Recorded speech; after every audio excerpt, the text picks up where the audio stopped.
It's 2 o'clock, but we're having some technical issues with Amy's Prime Gov. And so we're going to give it another minute or two. Thank you. That was cold. That wasn't totally inaccurate.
All right, we'll go ahead and call to order the May 23rd meeting of the Oklahoma City Water Utilities Trust. I believe we do not have electronic, we do? You can probably vote yes. We'll find out. We're going to find out whether we can vote or not electronically. So the next item on the agenda is the approval of the minutes of the May 9th, 23rd of 2023 meeting. They're in your packet. Are there any questions or comments regarding the minutes? Seeing none, is there a motion for approval? Okay, looks like we'll. Verbally? Motion to approve? Second. We have a motion and a second. All in favor indicate by saying aye. Aye. Opposed, the same sign. The motion carries.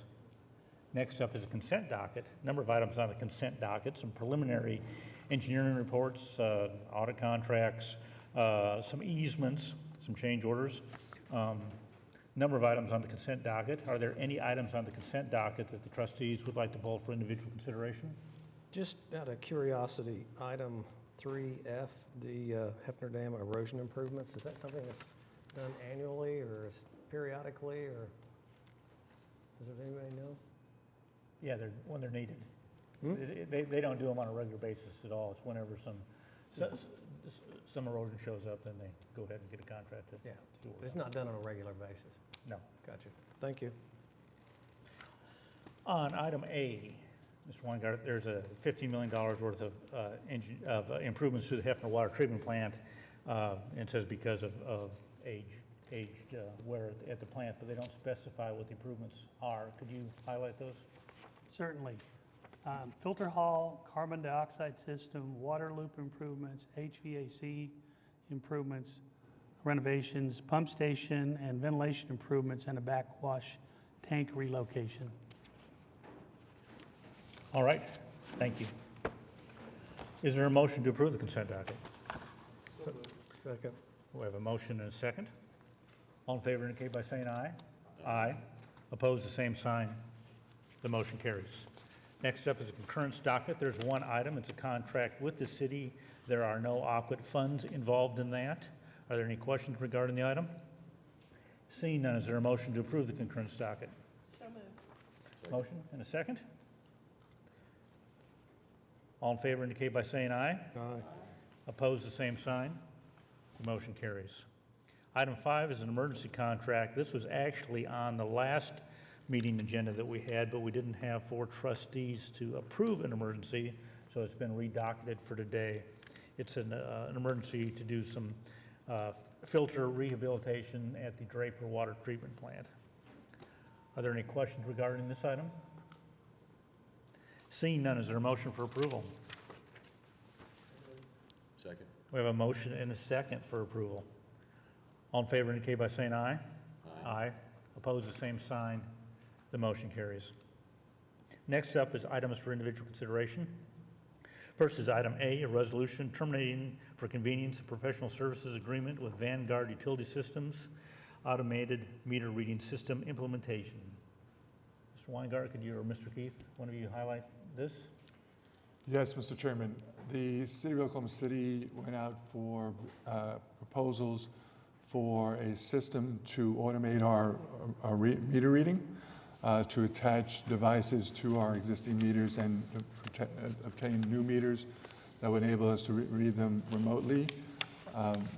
The project has gone on for quite some time and at a very slow pace. We do not have any confidence in the performance of the contractor. There is a clause in paragraph 5 of the contract which permits us to terminate the contract for convenience. And so we looked into other alternatives for automating our system and found that there are better processes for us to be successful with that program, and therefore we are utilizing the clause in the contract that permits us to terminate for convenience. All right, and then we will be using city forces to complete the work? That's the anticipation. Okay. I'll take that as a yes. Still evaluating it. Oh, okay. All right. Are there any questions regarding item 6A? Seeing none, is there a motion for approval? So moved. We have a motion and a second. All in favor indicate by saying aye. Aye. Opposed, the same sign. The motion carries. Item B is a presentation on the 5-year 24 to 28 Oklahoma City Water Utilities Trust Capital Improvement Project, a little $1.8 billion item. Good afternoon, Mr. Chairman, trustees. I'm excited to be here to give you an update on the 5-year capital plan. Will, you want to give your name for I'm sorry. I'm Will Huggins. I'm the capital improvement plan manager for the utilities department. So I'm going to start with just a recap, kind of what we've done in fiscal year 23, some of the challenges we've experienced, some of the successes we've had. We'll kind of talk about the format that our update took this year, talk about the prioritization, optimization, and then look at funded versus unfunded going into this next 5-year plan, and then kind of touch on some of the high points from each one of the different divisions, water, sewer, and solid waste. So this table here presents the plan column is kind of what we brought to the trust last May and said this is what we expect to spend in FY23. The projected is kind of either what we've already spent or we're projecting to spend by the end of June. So you can see there's a delta. We just wanted to provide an update. So on the water, we ended up changing some of the bid and award schedules for the Atoka pipeline. And then we've also experienced some easement issues on the western interconnect with the Draper Hefner service areas. So those easement issues are going to delay the bid and award of the 3 remaining pipe segments into FY24. And then we've also delayed some less high priority water line replacement projects. The bidding market currently is kind of volatile, and we've seen a lot of price increases, and we're going to see if we can get stabilization and more contractor participation going into FY24.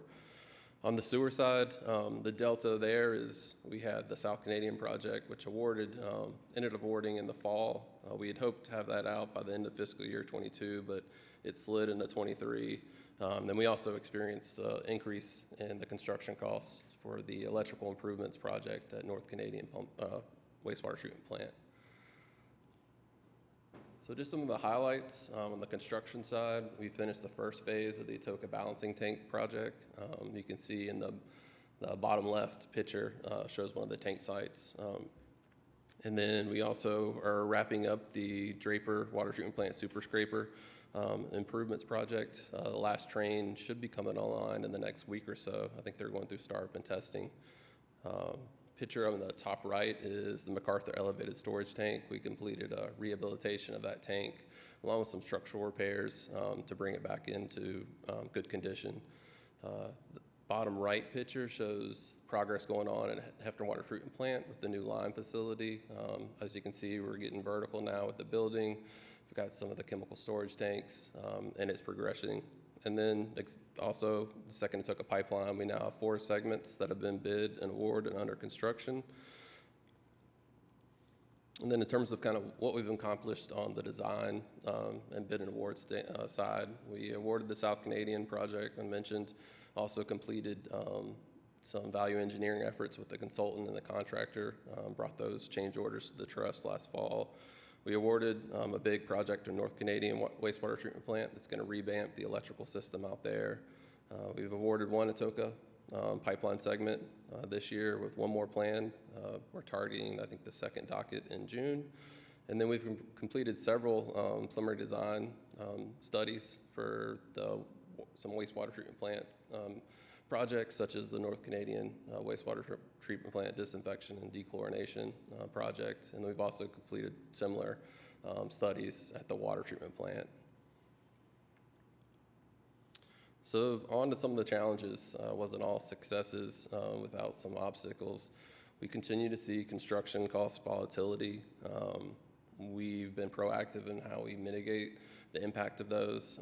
We've started to use indexation clauses in our contracts, which helps contractors, helps the trust share in some of the material risks that contractors are experiencing, creates a fair way to share that risk and hopefully bring the bid prices in lower with knowing that we're going to take on some of the risk with the contractor. We've also been proactive in handling construction delays that occur from material availability. We put some formal documentation in our contracts that help the contractor know how we're going to deal with that risk should it arise, so they feel comfortable coming into bid day that they're not going to be leveled with LDs due to material lead times that are outside of their control. Kind of touched on this, equipment material lead times. In addition to the contractual methods in our construction contracts, we're also trying to utilize pre-procurement where possible, where we can procure that material, have it on hand when the contractor starts, to limit impacts to construction schedules. And then we're heightened focus, identifying those materials and equipment early in design and coming up with a procurement plan and/or making sure we structure the construction sequence so that it accounts for the fact there will be long material lead time items. And we've experienced funding constraints. We've worked closely, I think more closely than since I've been here, with finance, almost on a daily basis with Vanessa and her team to coordinate to figure out how we can effectively execute the CIP while experiencing cost increases across the board. And then we've also worked with them to identify and support them in the pursuit of other funding sources. And then one that we talked about last year, and it continues to happen, is inflation impacts. And I think you'll see that when we present the updated numbers. We went through and did a comprehensive update of all our construction costs based on what we're seeing from a construction cost standpoint and inflation standpoint. And we also reevaluated how we apply inflation to the multi-year CIP. So we can more accurately affect what's happening in the short term and then taper off to long-term expectations. So with all that said, we were faced with those challenges coming into the CIP update, and on top of those challenges, we've also had some projects come up over the last 2 years that were unexpected. We're going to have to do some serious rehabilitation to the filters at Draper. We're going to have to finish up some filter flume rehabs on influent and effluent. It kind of made us realize that we're really getting into a place where our needs outweigh the funds that we have available. So we took a really detailed approach this year, engaged all the operation division stakeholders, and said we got to come together. We have to rank and score every single one of our projects and initiatives and figure out what's mandatory, what's critical, and what's necessary. And so everybody came together. We had multiple meetings. Some people were happy about things, some people were not happy about things. But at the end of the day, we came up with a list of mandatory, critical, necessary classifications to figure out, how much money we had in each one of those and how much of our CIP was going to be unfunded based on the current fund availability. So this table just presents it. I'm not going to read off every number, but you can see that I think last year we were in the mid 1.7 billion, and with inflation impacts, identification of new projects, getting clarity on some of our long-term programs, we're seeing a total of around $2.2 billion needed for the next 5 years.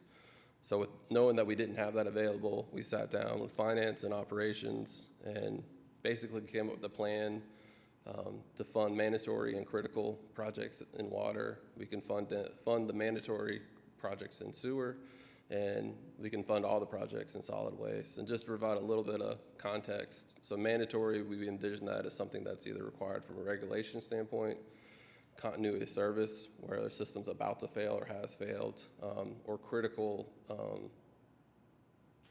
programs like the Second Atoka pipeline, which are integral to the long-term success of the utility. Critical ones are ones that, unfortunately just get slightly deprioritized from mandatory, but they are necessary. It's something that may be not quite as acute in failure, or something that we can work around, but it really does need to be done. And the necessary ones support continued service to our customers, but also improve how we execute our work. But those obviously have been degraded because we don't have the funding to implement them. So with that, kind of just provide a summary of where we're at for the 5-year capital plan. The number's very similar to what we had last year. It just doesn't include that around $400 million that we don't have funding for. So we'll have around $1.3 billion on the water side, almost $440 million on the sewer, and $33 million on solid waste. So I'll go into capital improvement plan from the water side a little bit. Most of this is from the Second Atoka pipeline. We also have several projects that we'll be completing at the water treatment plants, as well as continuing our water line replacement programs. The water supply, which is primarily made up of the Second Atoka pipelines, a little over $750 million. And then on the resiliency and reliability, which is a lot of the plant projects, plant R&R, capital projects that they implement, water line replacements is around $550 million. I think one of the main points of our water CIP is the Second Atoka pipeline. So just wanted to touch a little bit. I know Larry keeps you up to date as projects come up to bid. We have four pipeline segments under construction. One that we anticipate bringing for award at the end of June, and then from here on out, typically will be around one pipe segment, one pump station per year, with the goal of having the entire pipeline and pump station complete by the end of calendar year 2028. On the system reliability and resiliency, we'll be continuing the completion of the western interconnection of the Hefner-Draper service areas. We have multiple water treatment facility improvements.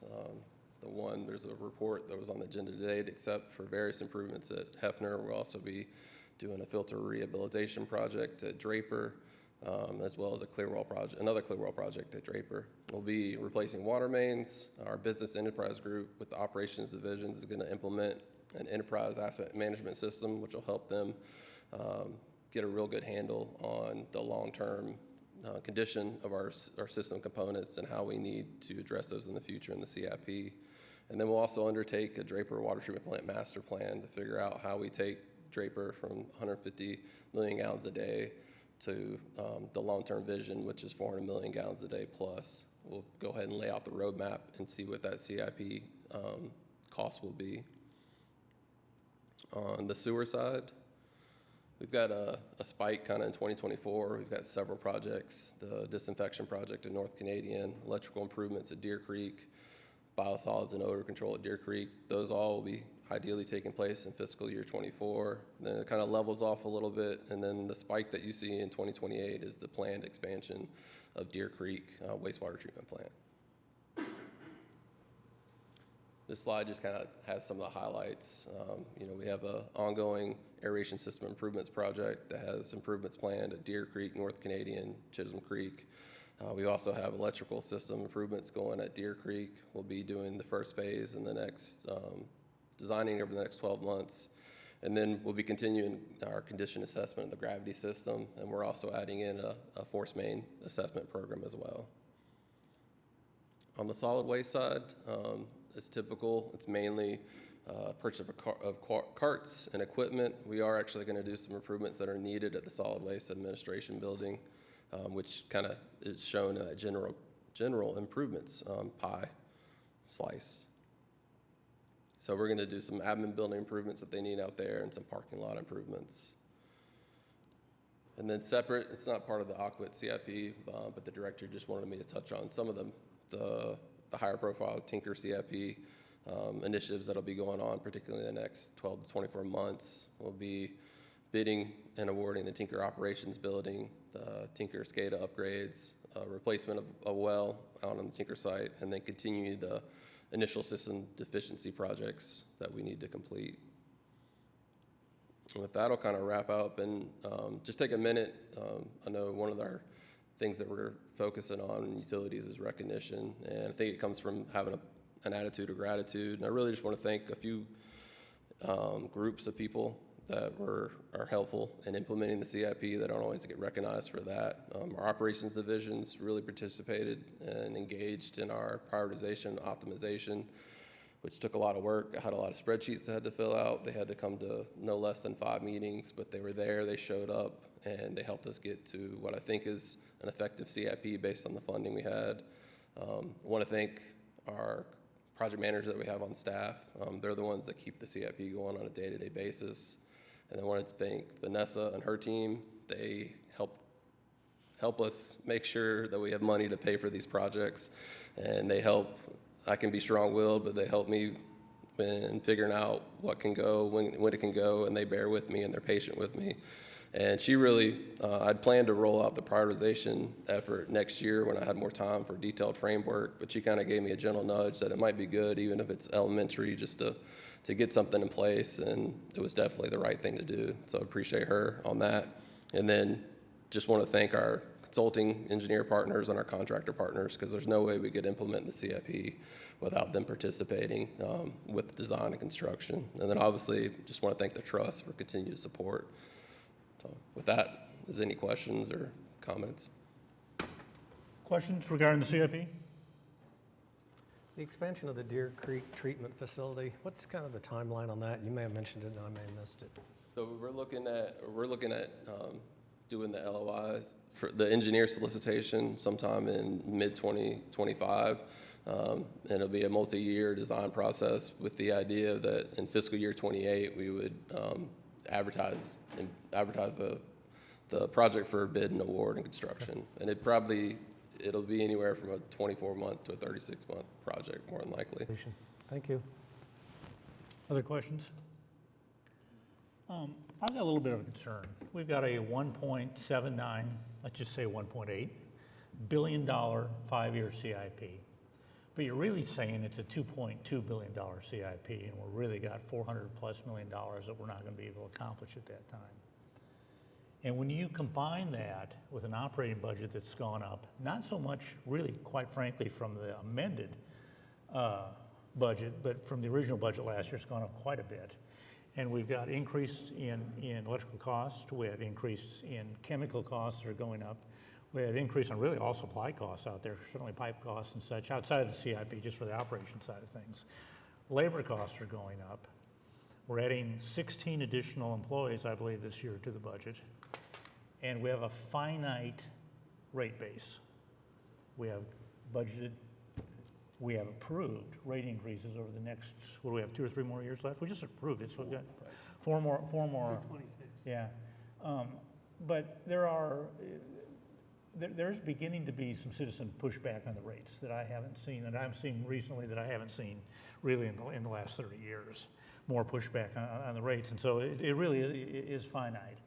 And I don't think we can change a thing for the CIP for fiscal year 23-24. So I'm not asking for huge modifications here, but I'm looking down the road, and I really do see this as a significant challenge as we go forward, balancing our increased operational costs, supplying cash, and the blend between cash funding and bond funding for the CIP.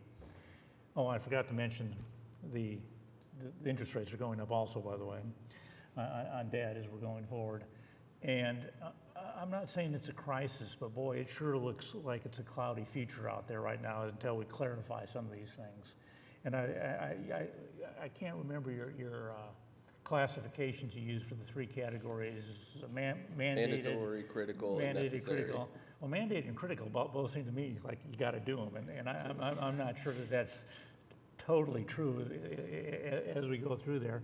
I think there's going to have to be some hard decisions as we go in the future, because really the only way I see us getting to the end of this, because I do believe that the rates, it's a finite increase so we can go forward, is to smooth the CIP out over several more years than probably that's out there.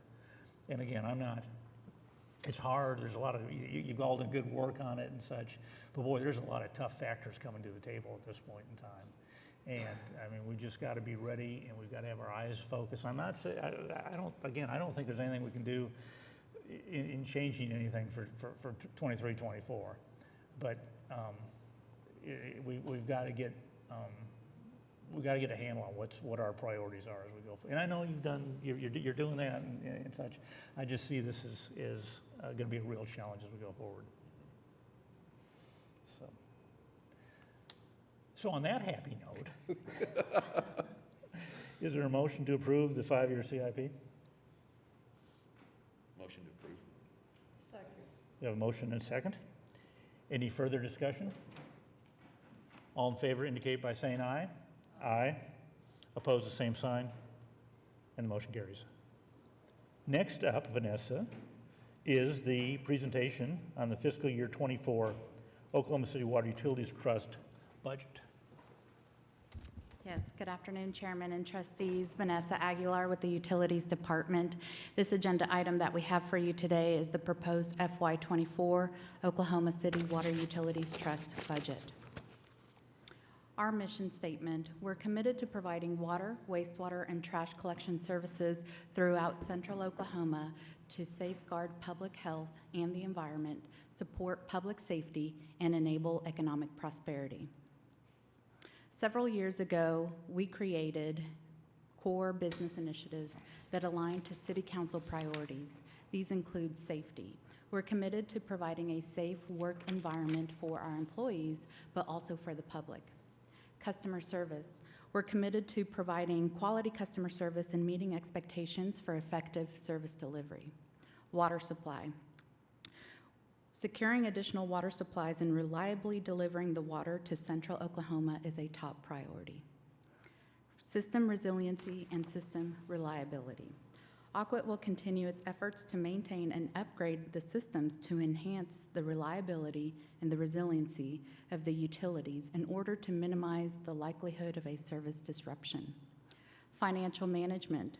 Aquit consistently follows strong financial management principles and has obtained the highest credit ratings from rating agencies. And last but not least, regulatory compliance. We're committed to meeting all regulatory directives of federal, state, and local agencies. These core business initiatives guide our budget planning process, and all of our budget initiatives align to one or more of these initiatives. So as we take a look at the FY24 Aquit funding sources, we have a proposed budget of $848 million.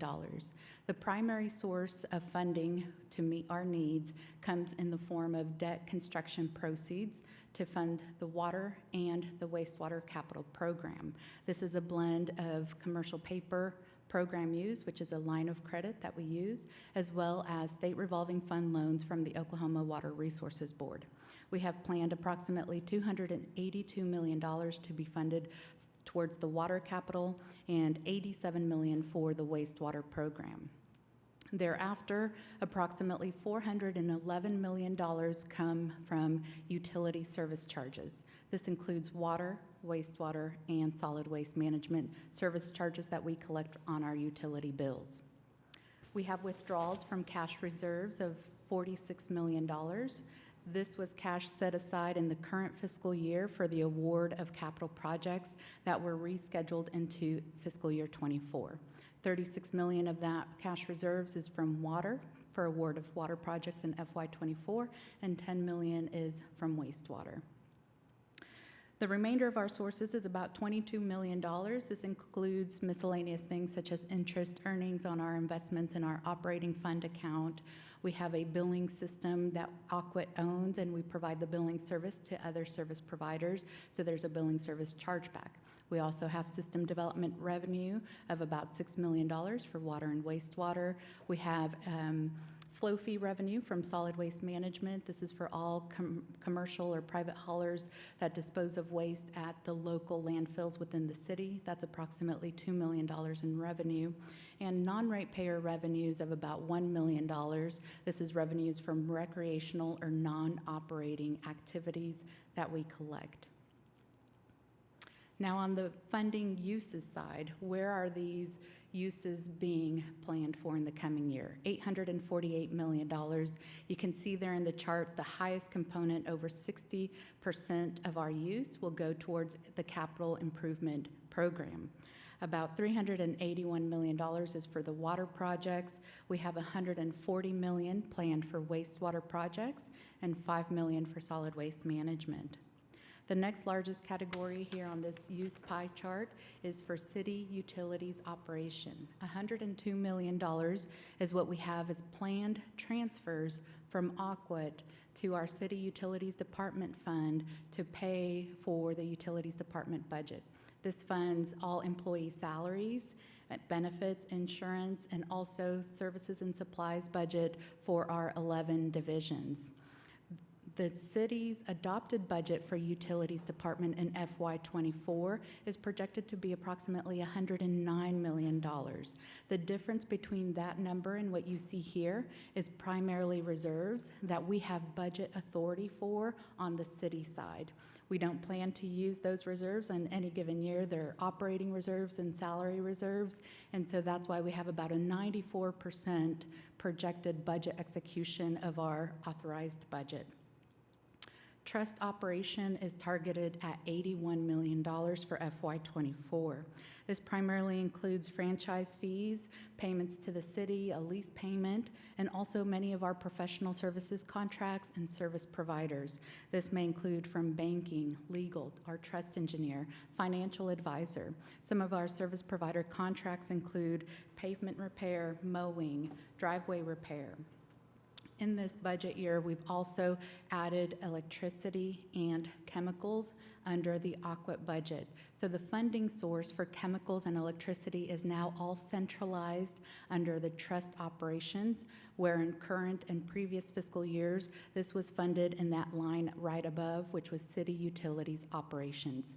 The main reason why we're budgeting for this in AQUIT now is to centralize all of our budgets. Currently, wastewater electricity is funded out of the trust, as well as chemicals associated with the wastewater treatment plants. So this centralizes all of the electricity and the chemical budgets in the trust, but furthermore, it also allows AQUIT to act swiftly when we do see those rate increases from our energy provider and also increases to chemicals. Over the last couple of years, we've seen an increase of approximately 450% to some of our chemicals. Having this funding in the trust allows us to respond quickly to those changing conditions. Debt service is projected to be approximately $60 million. This is to pay the principal and interest payment on our loans and our revenue bonds for all of the debt finance projects over the last years. Solid waste service contracts is projected at $47 million. Approximately 60% of our service area is serviced by a private contractor for trash, bulky, and recycling services. That contract is projected to be approximately $33 million in the coming year. Some of the other large solid waste management service contracts include landfills, which is about $7 million. Fleet maintenance, we outsource the fleet maintenance for solid waste. That's approximately $3.5 million. Some of the other contracts include street sweeping and the natural gas and liquid fuels. We also outsource the operation and maintenance activities for our 4 wastewater treatment plant facilities around the city. That's projected to be $22 million in the coming year. That also includes the electricity in that component as well.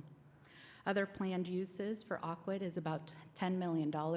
That includes transfers to McGee Creek for funding of the operations and maintenance, deposits to storm debris for solid waste management of $1 million, and also non-ratepayer activities, $1 million that goes back to fund recreational or non-operating activities.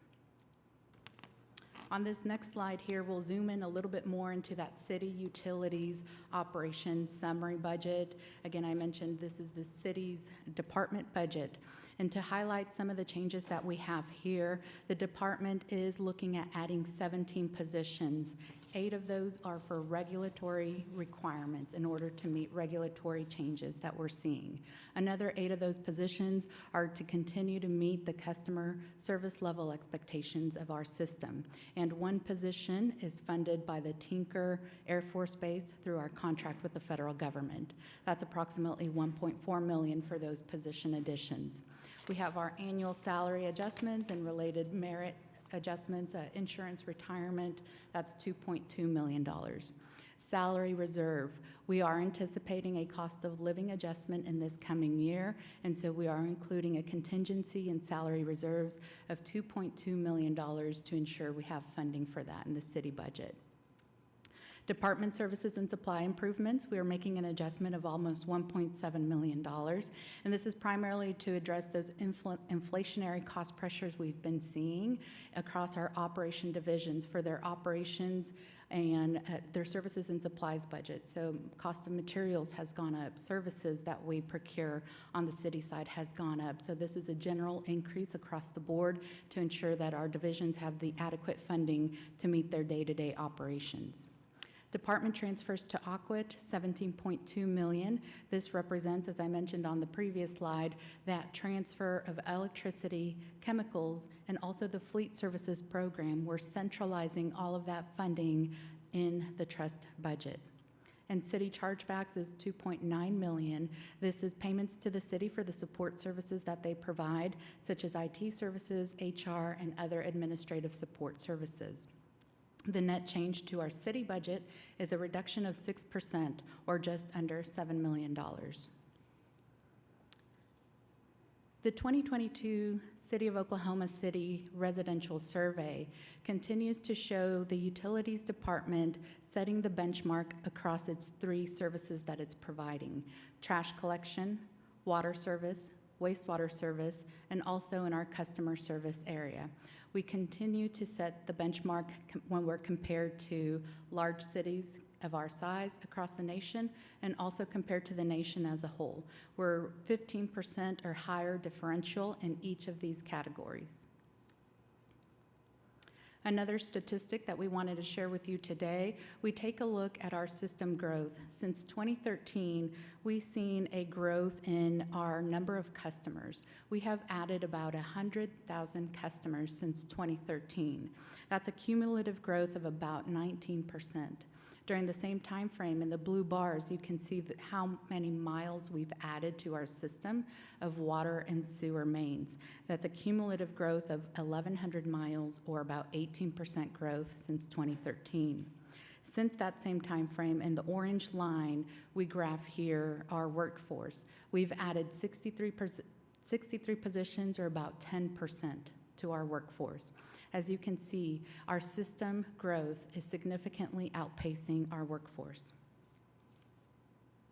The top initiatives that we focus here for our department initiatives where we've added positions or made enhancements, we focus on customer service. We're wanting to ensure that we have adequate positions or resources to make sure that we're meeting the customer expectations. Regulatory requirement. Some of our budget initiatives are to ensure that we're still able to meet and comply with the regulations. And last but not least, we're wanting to make sure that employee career experiences are enhanced and that we're able to recruit and retain employees within the utilities department. So we'll take a look at our customer service core business initiative. We're adding 2 crew supervisors to oversee our automated meter reading program. We're planning on doing about 28,000 meter replacements each year. This is going to be an 8-year program where we're installing those automated meter reading devices. These 2 positions will help oversee that project.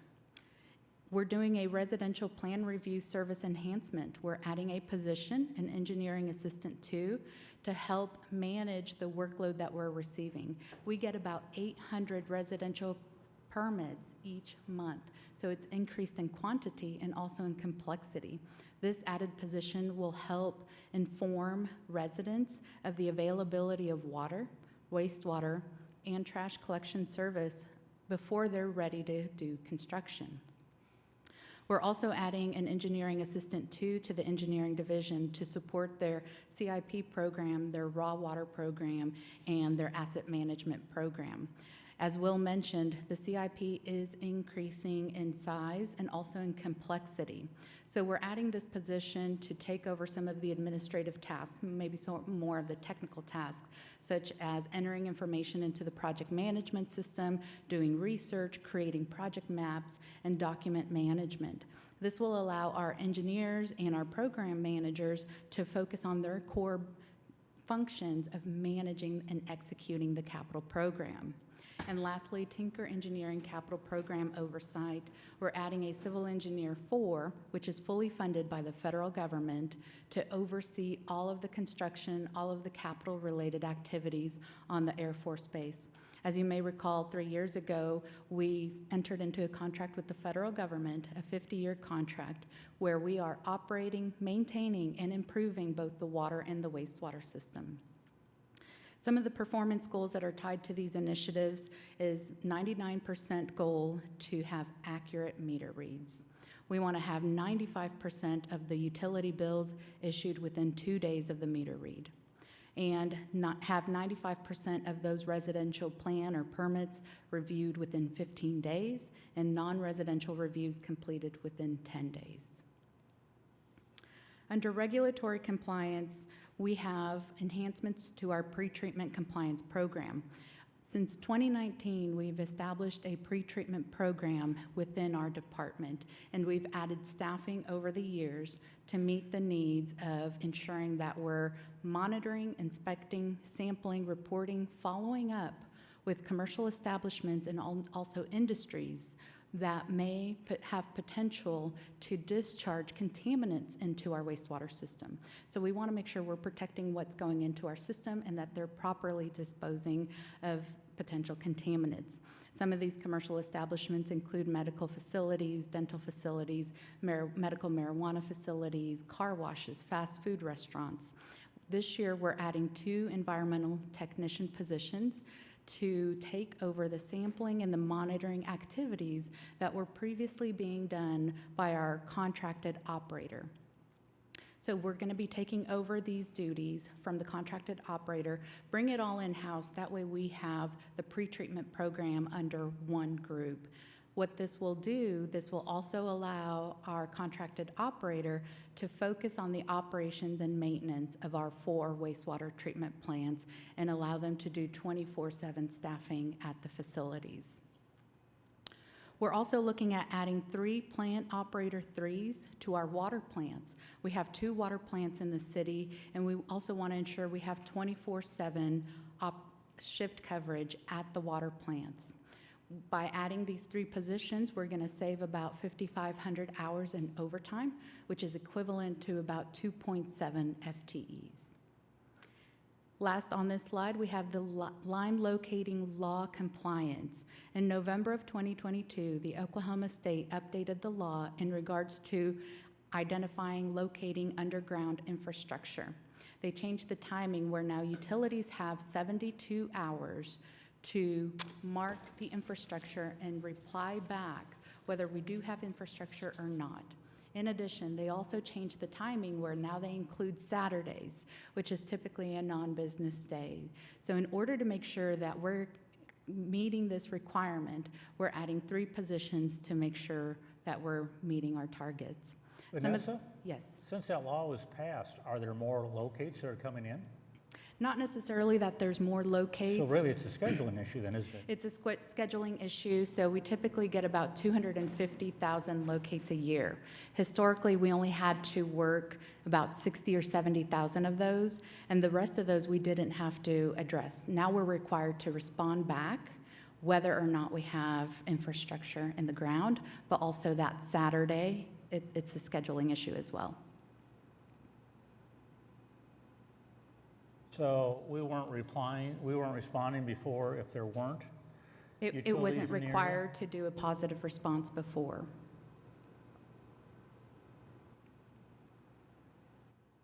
Okay.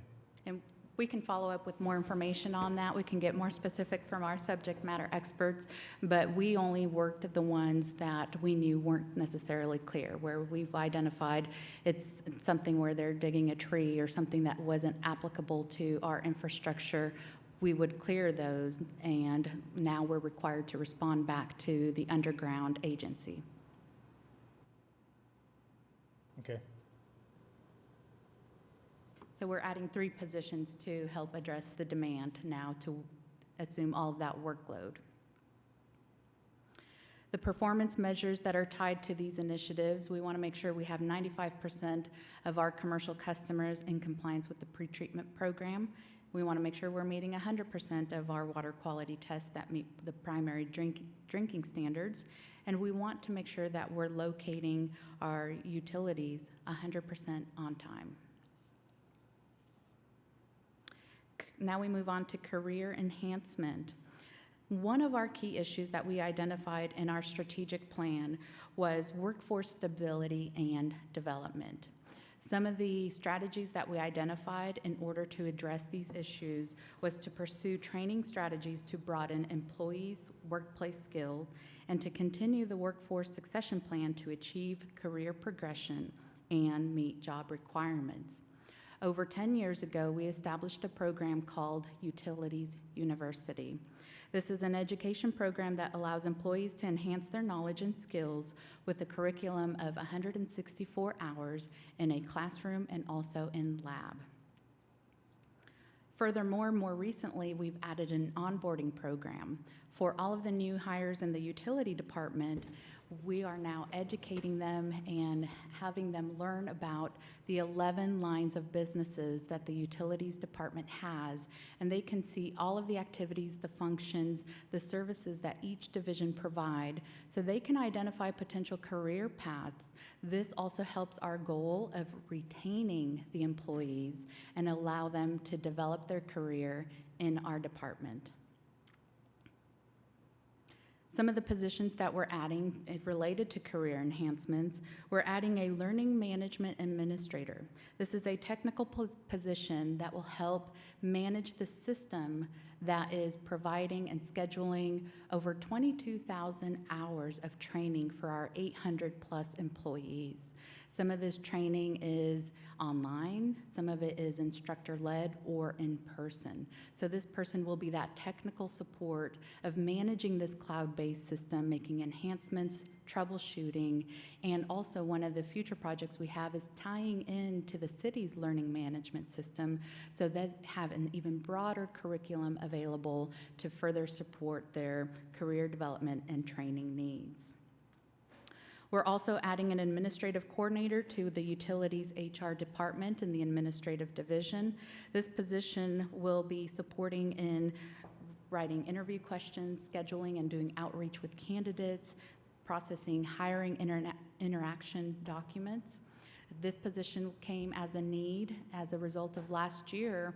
The departments are now doing their own management pay plan employee interview process, the selection, the screening process, interviewing, and job offer process. So this administrative person will take some of the burden off of our HR specialist that will allow them to focus on recruiting and hiring those candidates. And last on this slide, a training analyst for our utilities customer service division. We're doing an add delete, a reclassification of a training position in the customer service division. This will allow us to have 2 equally classified positions to deliver the training curriculum that's very specific to our call center. We have call center representatives that go through about a 6-week program, training program when they get hired, and to ensure that they're properly equipped and trained to go on the floor to answer calls. We do the similar training with our field customer service representatives. These training analysts are also needed to do quality assurance training, coaching, any seasonal topics. As we're doing a lot of technology implementations, these training positions will be key as we're transitioning to upgraded systems to help train our utilities customer service staff. Some of the performance goals that are tied to these initiatives include 75% of supervisors on track to complete Utilities University within 3 years, and also a target for the department of having 75% of key measures and strategic results achieved overall. And so with that, we're happy to take any questions. Are there any questions regarding the budget? Yeah, you talk about how system growth has outpaced the workforce since dating back to 2013, and you mentioned recruitment and retention, and the career enhancement portion of your talk was very informative, but are there other tools? Is there third-party contracting? Is there other ways that we can grow and keep up with the current pace of growth? Yes, and we are doing a combination of several initiatives. We're wanting to make sure that we have the sufficient city staff in order to meet the system needs. We are also outsourcing professional services, so areas that we've identified that's not our core business functions, we've tried to outsource that to service providers and utilize that as well, so we can leverage those opportunities where we are seeing that need and that demand. Now, also going forward, we have a lot of technology initiatives that is going to help with some efficiencies where we're not going to see that full gap close, where we're going to see the staffing positions be right aligned with the system growth. There will continue to be a smaller gap as we have technology to leverage the efficiencies and balance that with our workforce needs. Okay. Thank you. Other questions regarding the budget? I was just curious, how many of the budgeted positions do we currently have filled? What kind of gap do we have there? Yeah, so there's been great improvements over the last year. We're currently, I think, at about 110 vacancies compared to the 824 budgeted positions. Cool, thank you. Other questions? Is there a motion for approval? So moved. We have a motion and a second. Any other questions regarding the budget? Seeing none, all in favor indicate by saying aye. Aye. Opposed, same sign. The motion carries. Next up, items from trustees. Anything this morning? This afternoon? General manager reports. Mr. Weingart? We've got the report in the packet. Vanessa can answer questions about the monthly pro forma. If you have any, we don't have anything further to add given the timing. All right. Thank you, sir. I'm not aware of any citizens to be heard. There's no further business, therefore, we are adjourned.